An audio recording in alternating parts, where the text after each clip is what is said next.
chers amis, très heureux de vous retrouver pour une nouvelle édition de Terre de Mission, l'émission religieuse de TV Liberté.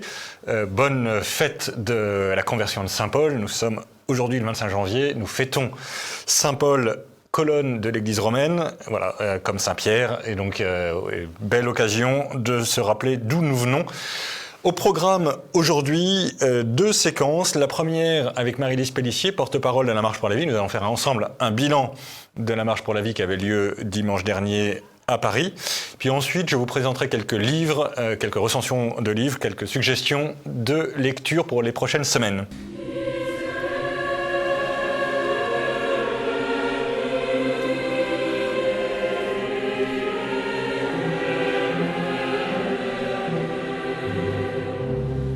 Eh bien, retour sur le plateau de Terre de Mission et j'ai le plaisir d'accueillir de nouveau Marie-Lise Pellissier, porte-parole de la Marche pour la Vie. Bonjour Marie-Lise. Bonjour Guillaume. Donc dimanche dernier, 18 janvier, il y avait la Marche pour la Vie. Succès cette année, non ? Oui, plutôt un succès, environ 10 000 personnes, c'est à peu près ce que nous attendions, mais nous étions plus nombreux que l'année dernière. Donc je remercie tous ceux qui se sont mobilisés et qui sont venus parfois de loin, je précise, parfois de Toulouse, de Marseille, de Lille. Vraiment, plusieurs cars étaient organisés de partout. Donc merci à tous ceux qui se sont mobilisés cette année. Un beau succès aussi par... Le beau temps a aidé. Oui, c'est ça. J'allais dire on peut remercier le bon Dieu parce qu'il a fait le boulot. Oui. Et je pense que ça a aidé certains Parisiens à sortir de leur canapé, donc merci. Et puis un beau programme aussi d'intervention, des beaux témoignages de beaucoup de personnes qui ont su prendre la parole sur ces sujets-là avec du courage. Donc je remercie vraiment, ça a fait une belle édition.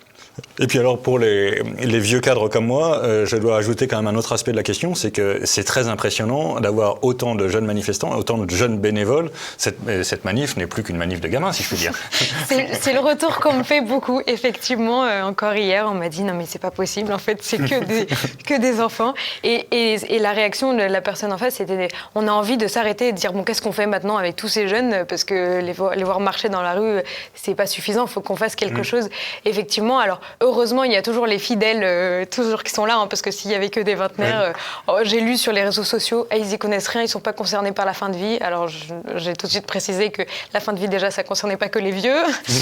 Bonne remarque. Voilà, et que finalement la jeunesse c'est l'avenir, donc de quelle société on veut. Oui, bien sûr. Bien sûr. Et puis accessoirement, c'est quand même les jeunes d'aujourd'hui qui vont avoir à traiter la question de l'euthanasie de leurs parents, et donc même si on regarde que la partie vieillard, voilà, il faut se poser la question vite, parce que c'est nos grands-parents ou nos parents qui sont tout de suite concernés, quoi. Et c'est pas parce qu'on a 20 ans qu'on n'est pas concerné par ce qui se passe dans la loi. Absolument. Absolument.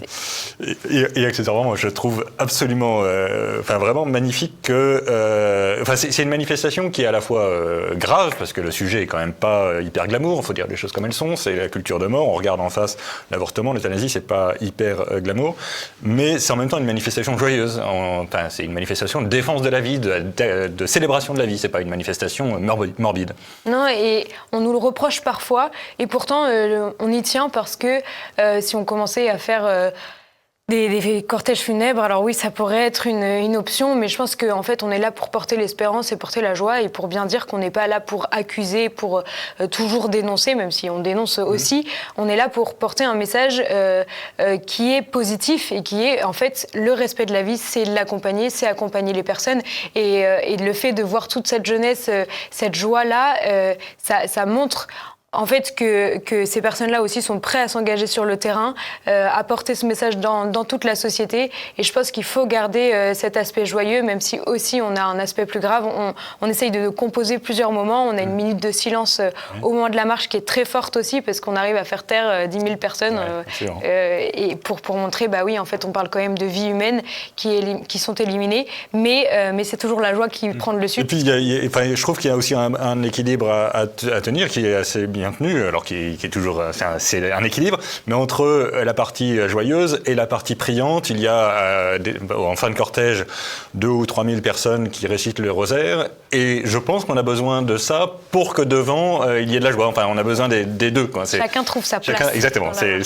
Voilà. Moi, ce que j'aime beaucoup dans la Marche pour la Vie, c'est le côté unitaire. C'est évidemment, il y a des tendances différentes, il y a des façons différentes de voir le sujet, mais on est ensemble pour dire non, nous ne sommes pas complices de de l'assassinat des innocents, quoi. Et le fait que ça soit joyeux ne dilue pas le message qui reste très ferme, le message de la Marche pour la vie. Alors peut-être que, on peut parler, parmi les messages importants de la Marche pour la vie de cette année, il y avait le sujet euthanasie, puisque le Sénat, à l'heure où nous parlons, est en train de débattre en séance publique de l'euthanasie. La Marche pour la vie a quelque chose à en dire ? Oui, la Marche pour la vie était là justement pour rappeler qu'on ne veut pas de la mort, nous ne voulons pas comme solution la mort au problème de la fin de vie, parce qu'on rappelle que en fait, même si le Sénat a enlevé certaines conditions, voilà, que l'Assemblée avait voté. En fait, il n'en reste pas moins que l'élément essentiel, c'est l'acte létal. C'est ça, la légalisation de la mort administrée, en fait. Voilà. Et nous, c'est pas ce que nous voulons. Nous voulons une société qui développe les soins palliatifs, qui accompagne les personnes en fin de vie jusqu'au bout. Et donc, la Marche pour la vie s'est vraiment positionnée sur ce sujet-là cette année, et c'est ce qui a attiré les médias.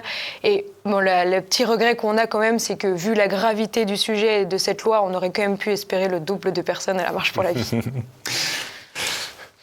Moi, pour moi, les témoignages, il faut être témoin, et puis vient qui veut. J'imagine que Solzhenitsyn, face aux homologues soviétiques, était un peu seul. Mais bon, oui. Voilà, il y a des moments où on se dit qu'on est un peu seul. Nous sommes des dissidents, absolument. Alors, on risque moins que lui, mais il n'empêche qu'il y a quelque chose comme ça. La culture de mort a quelque chose de totalitaire, et donc il faut... nous ne serons pas complices du mensonge, nous ne serons pas complices de l'assassinat, mais vient qui veut, quoi. Oui, exactement. L'important, c'est d'être là. Exactement. Donc l'euthanasie, pour l'instant, ce qui se dessine, nous enregistrons cette émission le mardi 20 janvier, mais donc on ne sait pas encore très bien ce qui se dessine dans l'hémicycle du Sénat aujourd'hui, mais a priori, ce qu'on voit de la Commission, c'est légalisation du geste létal et plus de garde-fous que l'Assemblée nationale, c'est-à-dire qu'en gros, il y aura moins de délits d'entrave, de machin, il y aura plus de causes de conscience. Mais d'abord, on sait très bien que l'année prochaine, ils reviennent en deuxième session. Ils vont évidemment faire sauter tous les garde-fous que le Sénat aura mis. Donc, si on met le pied dans la porte, on est sûr que l'année prochaine, ça sera aggravé, quoi. Ouais, c'est certain, c'est d'ailleurs ce que dit oui, c'est ça, ils le disent en plus. En plus, ils se cachent pas, quoi. Ils nous le disent.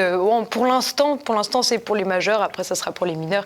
Enfin, je veux dire, c'est juste une illusion que de croire que tous ces garde-fous. Et puis, de toute façon, on a l'exemple de toutes les autres lois sociétales qui nous ont bien montré qu'en fait, au début, on autorise ça, et puis après, on élargit. Donc, je pense qu'il ne faut même pas s'attarder sur les questions des conditions, mais bien toujours se positionner sur le principe.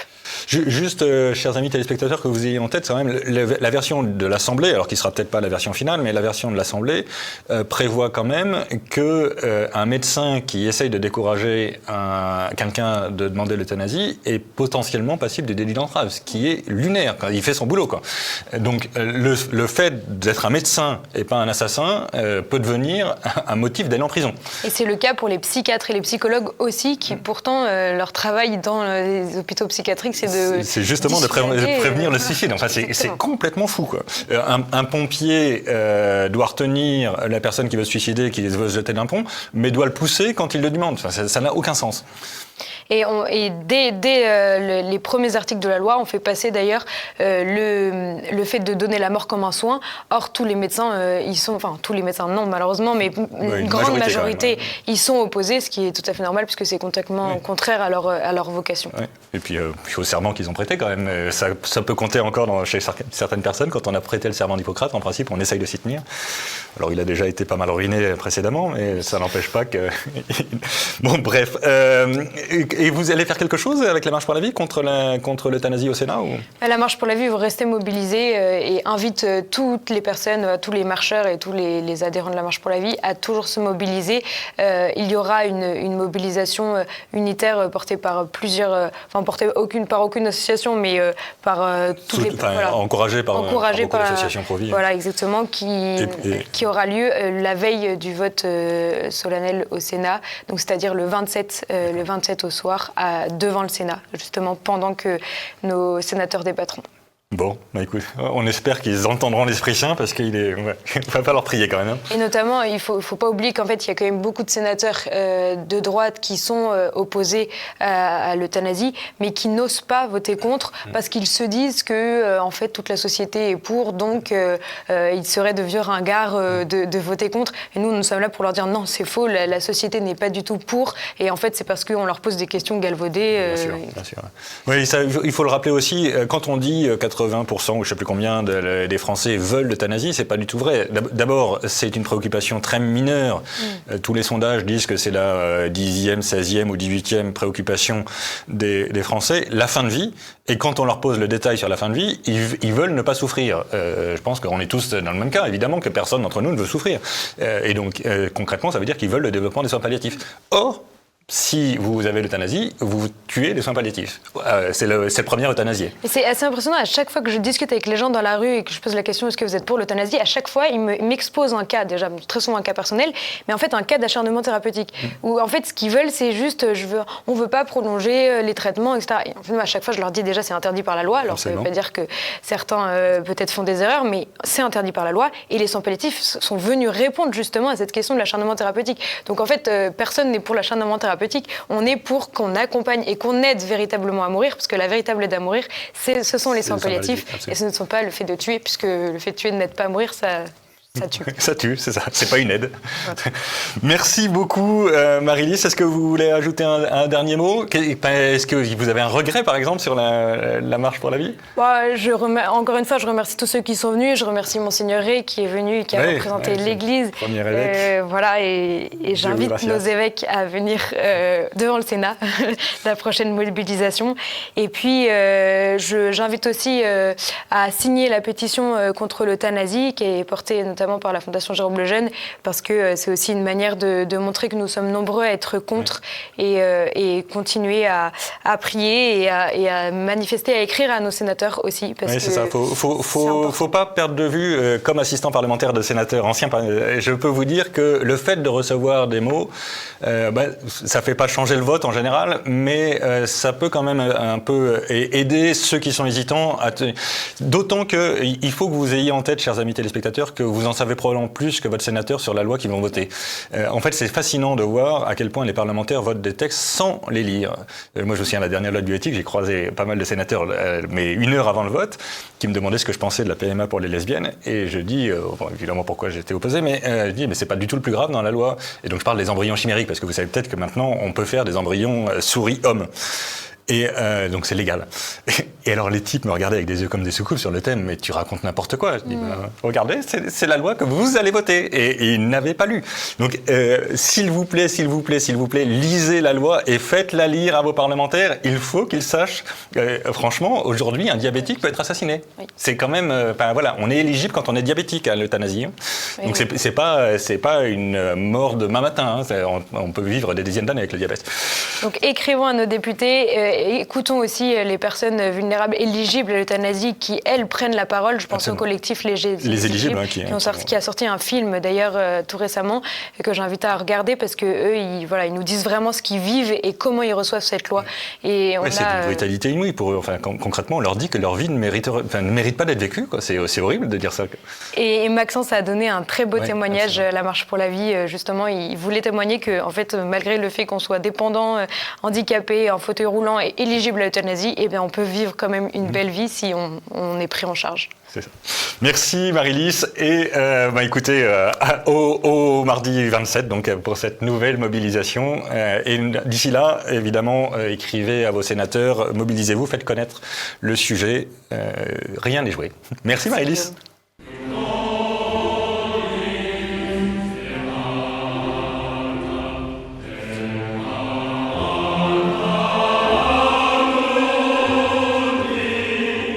Retour sur le plateau de Terre de Mission et comme je vous l'annonçais en début d'émission, je vous propose quelques lectures inspirées un peu par l'actualité, un peu par les nouveautés du livre.